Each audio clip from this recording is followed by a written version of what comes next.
श्रीमद् भागवत में एक परंपरा है। पूर्व नारायण भगवान ब्रह्मा जी ने संभळावी,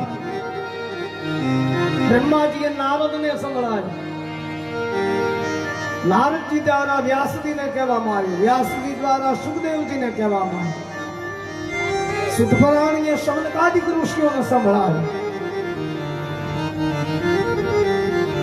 એવી જ રીતે આ કથા જે છે હું તમને સંભળાવું છું, જે દિવ્ય કથા છે,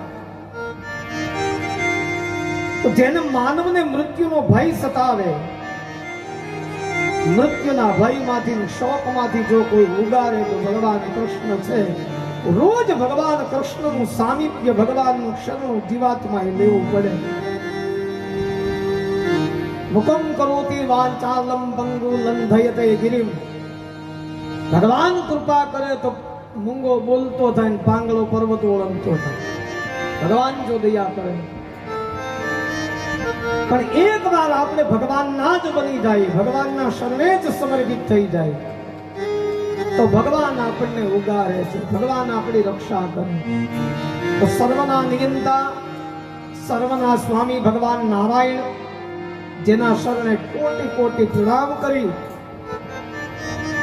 એક વક્તા તરીકે, બ્રાહ્મણ તરીકે મારી મતિ અનુસાર જેટલું મારામાં જ્ઞાન, જેટલું મને આવ્યું એટલું પ્રભુના શરણે સમર્પિત કરી, અને આમાં કાંઈ ક્ષતિ હોય તો ભગવાનની ક્ષમા માંગી, ભગવાનને શરણે દ્વાદશ સ્કંદ સમર્પિત।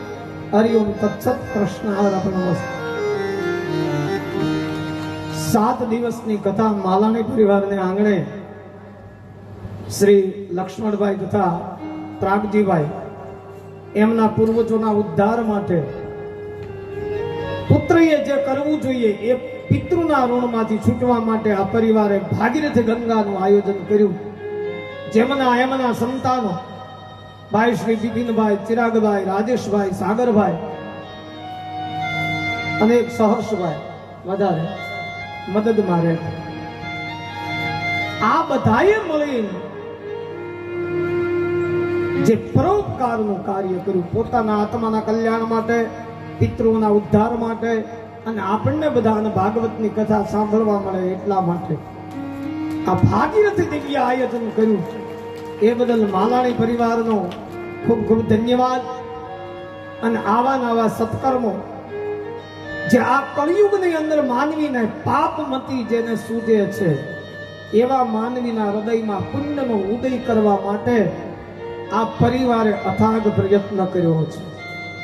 આ આયોજન એમનેમ નથી થતું ભાઈ, અને આ આયોજન તન મન ધન, હમણાં ભાઈ ગઈકાલે બોલતા હતા કે ભાઈ તન મન ધન થી આયોજન કરવામાં આવ્યું છે, આમાં પોતાનું મન પણ સાથે છે, ધન પણ છે, આટલો મોટો ખર્ચો, અને એની સાથે સાથે સર્વના શ્રેય માટે, કલ્યાણ માટે તન મન અને ધન થી આયોજન કરવામાં આવ્યું।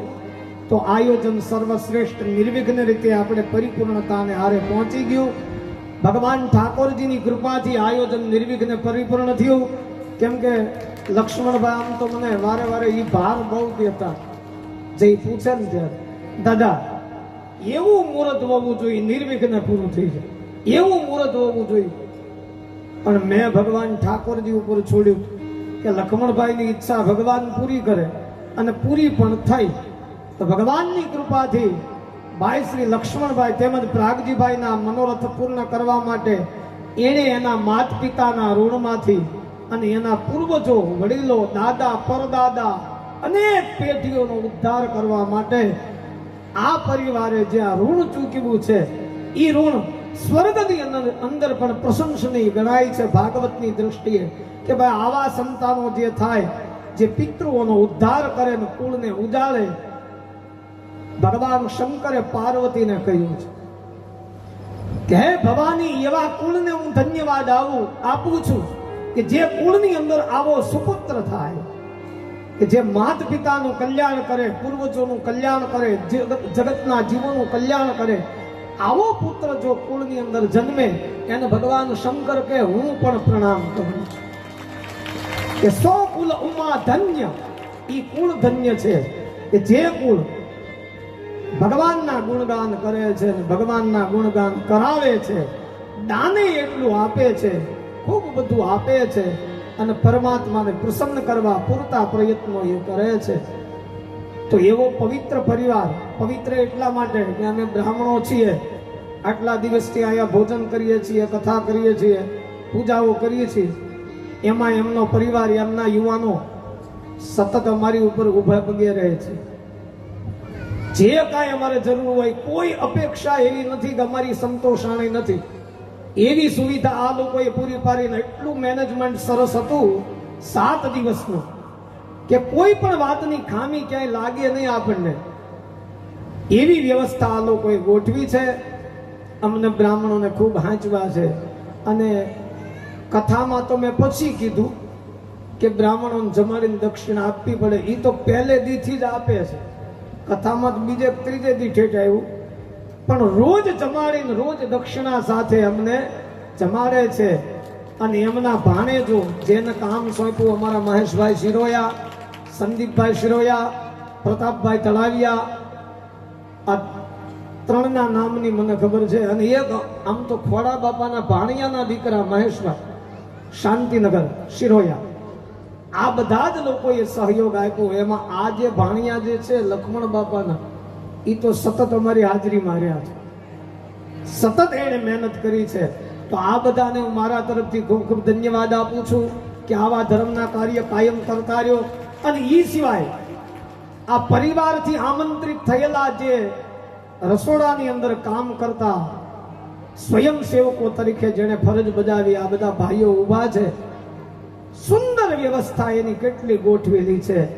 એમાં જ્યાં જ્યાં આ કથાની અંદર સ્વયંસેવકો ભાઈઓએ જ્યાં જ્યાં કાર્ય કર્યું છે અને સેવામાં સહભાગી બન્યા છો, એ બધાનો પણ ખૂબ ખૂબ ધન્યવાદ વ્યક્ત કરીએ છીએ. અને વક્તા તરીકે મારી કથાને હું 7 દિવસની અહીંયા પૂર્ણ કરું છું.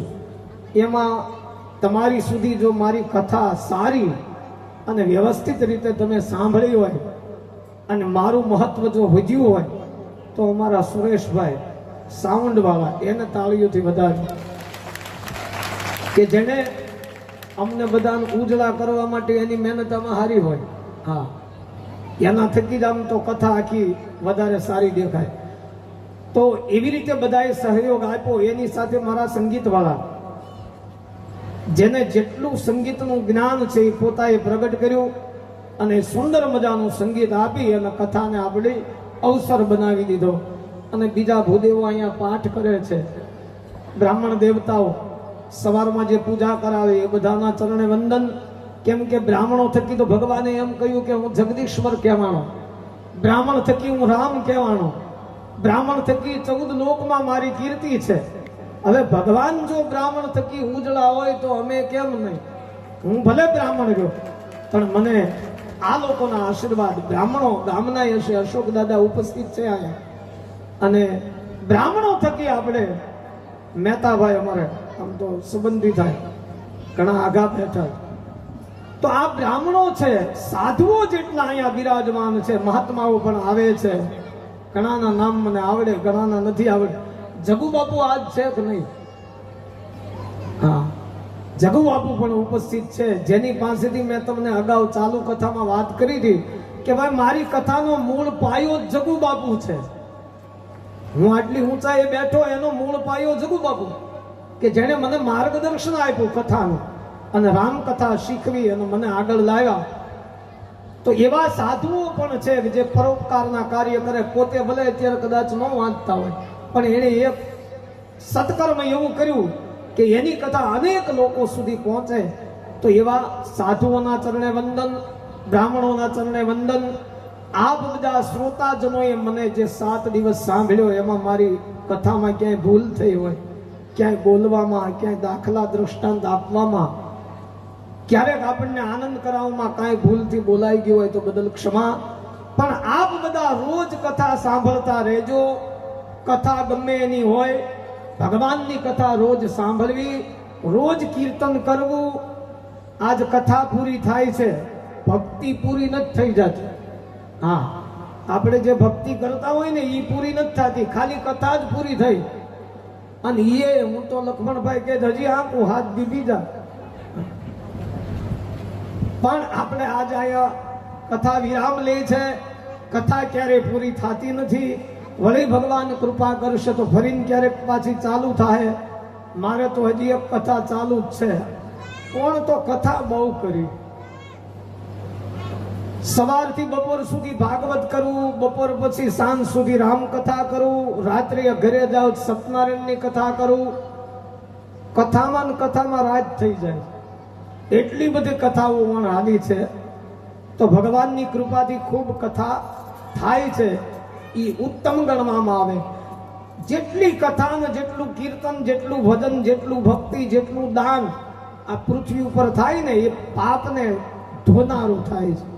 એટલે જેટલો સત્સંગ થાય એટલો કરજો. બધા રોજ સેવા પૂજા ભગવાનની કરજો, ધર્મ ધ્યાન કરજો, યોગ્યતા હોય એવા પાત્રોને દાન કરજો. ભગવાને આપ્યું હોય તો કોકને આપજો. પણ એ તમારી ઉપર આધાર, દાન કરવું કે ન કરવું એ તમારી ઈચ્છાની વાત. પણ સત્કર્મ કરજો, ભગવાનને અર્પણ કરજો, ભગવાન માટે કાંઈક કરજો અને પોતા માટે કાંઈક કરજો. ભક્તિ કરજો. પોતા માટે કાંઈક કરવું એટલે પૈસા ભેગા કરવા નથી કહેતો. હા, પોતા માટે કાંઈક આત્મકલ્યાણ માટે ભજન કરજો, ભક્તિ કરજો, સત્સંગ કરજો. ઈ તમને છેલ્લે કાયમ આવશે. તો બને એટલું સત્કર્મ કરી પ્રભુના શરણે જીવન વ્યતીત કરવું. આટલું કઈ મારી વાણીને વિરામ આપું. કથા જે સાંભળી એ બદલ સર્વે શ્રોતાજનોનો ખૂબ ખૂબ આભાર, ધન્યવાદ. બોલો શ્રી દ્વારિકાધીશ કી જય. માલાણી પરિવારને ખૂબ ખૂબ અભિનંદન, ખૂબ ખૂબ ધન્યવાદ. શ્રી રામચંદ્ર ભગવાન, શ્રી હનુમાનજી મહારાજ, ઉમાપતિ મહાદેવ, સુખદેવજી મહારાજ, પિતૃ નારાયણ દેવ. ઓમ નમઃ પાર્વતી પતયે. હર હર મહાદેવ. હરે રામ હરે રામ, રામ રામ હરે હરે, હરે કૃષ્ણ કૃષ્ણ કૃષ્ણ હરે હરે, હરે રામ રામ રામ હરે હરે. શ્રી વૃંદાવન વિહારી લાલ કી જય. શ્રી ભાગવત ભગવાન કી જય. જય શ્રી કૃષ્ણ. અમારા તમામ સ્વયંસેવક ભાઈઓને વિનંતી, આરતી માટે આગળ આવો છો ઝડપથી.